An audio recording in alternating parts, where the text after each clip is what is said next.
Chapter number 17 says, Babun al-Mutakallim. باب المتكلم بالكلمة يهوى أو يهوي بها في النار. عن أبي هريرة رضي الله عنه أن رسول الله صلى الله عليه وسلم قال: إن العبد لا يتكلم بالكلمة ما يتبين ما فيها يهوي بها في النار أبعد ما بين المشرق والمغرب. أعوذ بالله. Allahu musta'an. Chapter 17 says bad words. كيف هذه الترجمة سامر؟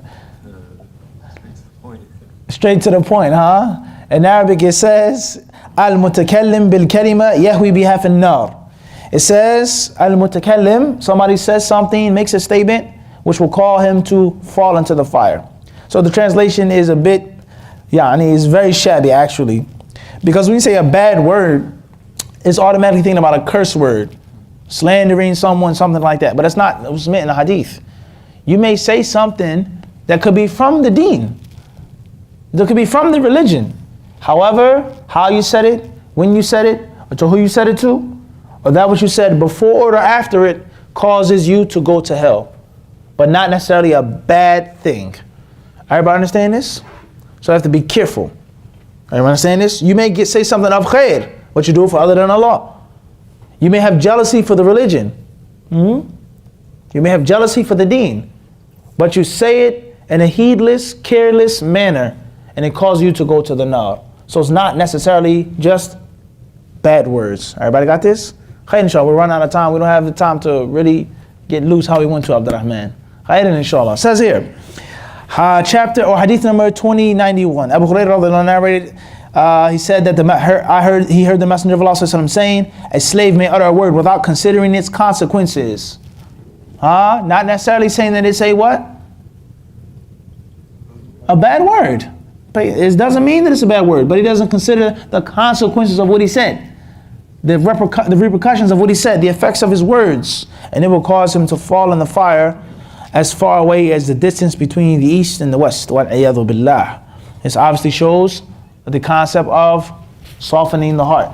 How big the hellfire is. And how simple, how easy it is to go to hell. وَالْعِيَاذُ بِاللَّهِ. You're not being mindful and you're not being conscious of what you say. Obviously, this directly pertains to tulab al-ilm. Talking about somebody. Fulan is Ḥadīth. He's this and he's that and this and he's that. You don't know, ya akhi, that man can be praying at night. He can be crying at night. He can be reading the Quran at night when you're sleeping, when you're drinking, when you're watching and doing something that you're not supposed to be doing. You don't know how close that man is to Allah. You do not know how close he is to Allah subhanahu wa ta'ala. And you slander him and you disparage him and you talk about him and this and that. And you may go to hell. You don't even realize it. You don't know how much benefit this one scholar has made. How much of the sunnah he spread. How much bid'ah he destroyed. How many graves and shirk and kufr and superstitions that Allah allowed him to eradicate in this country. Issue comes up, a statement that you don't agree with, ijtihad, let alone just pure envy and jealousy. And you start talking about him and refuting him. He's Ḥadīth and he's this, and Dajjal, Shaitan, Kadhab, whoa. You don't know what Allah has accepted from his deeds. You don't know how close he is to Allah. You don't know the dua that the people may be making for him. The lives that Allah allowed this man to change. Before this sheikh came and visited our country, visited our markaz, we worship graves. We swore by other than Allah. We wore tamim and ta'weez and this and that. And by Allah's permission, he came and taught us tawheed and sunnah and ilm. He changed our lives. You don't know what status this person has with Allah. You start talking about him recklessly. Let alone if the information is totally wrong, totally inaccurate, totally fabricated. And this happens on a daily basis. It may be happening as we speak right now in Toronto, Ontario. Heedless, reckless. No knowledge, no patience, no nothing. Fatwas, it's halal, it's nothing wrong with this, it's permissible to do this, the beard is only a sunnah, no, it's nothing wrong with that, you can have riba at house, it's okay, it's different, you're in Canada, you're in America. Fatwa after fatwa, after fatwa, after fatwa, after fatwa, after fatwa, after fatwa. Without being mindful of the consequences of the tongue. This hadith is to soften one's heart. Especially a talib al-ilm. Be mindful of what you say. Watch your tongue. Think before you speak. Think before you move.